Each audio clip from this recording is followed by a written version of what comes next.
Hello everyone, welcome back.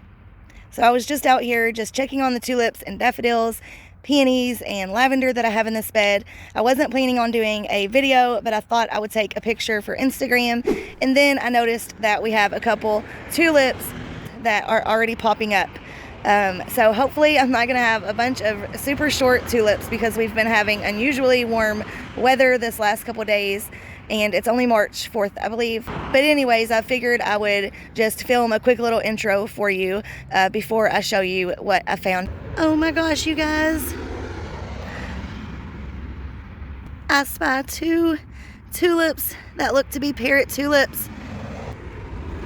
I hope that they get a lot more height to them before they bloom. But oh my goodness, it's only March 4th.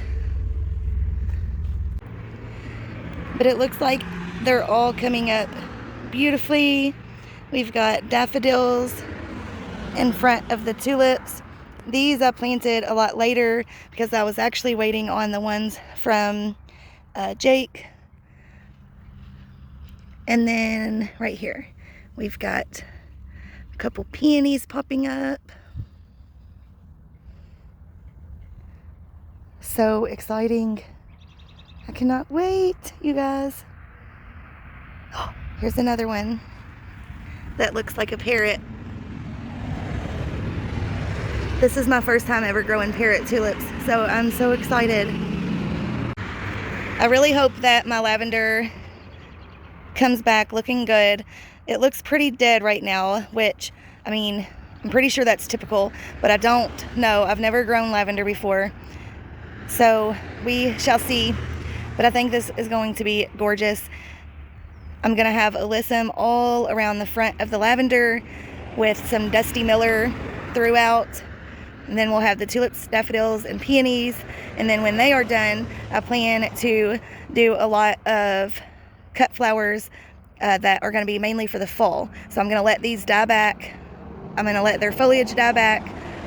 And then plant my fall succession of a few things like rudbeckia, some marigolds, straw flowers, things like that that are more in those fall colors. But eventually I want this to be a regular flower bed and not just for cut flower production. But this was just what I did for this year because I have two other flower beds that I am needing to fill, and so I figured instead of breaking the budget, I would just go ahead and put all of my bulbs, or most of my bulbs, over here for this year and not worry about designing it and buying all the plants for it. So I'm not sure what I'm going to do the year after next. I'll probably just pull them and put them somewhere in the landscape or something. I'm not sure, because I'm pretty sure the daffodils are going to come back strong, but the tulips probably not. That's why most cut flower farmers will just replant tulips every year. But the tulips, I'm counting on them to not only come back, but multiply. Alright guys, well that's going to be it. I know it was a quick video. Like I said, this wasn't a planned video, but I just wanted to go ahead and share what I just seen. Thank you guys for watching, and I will talk to you in the next one.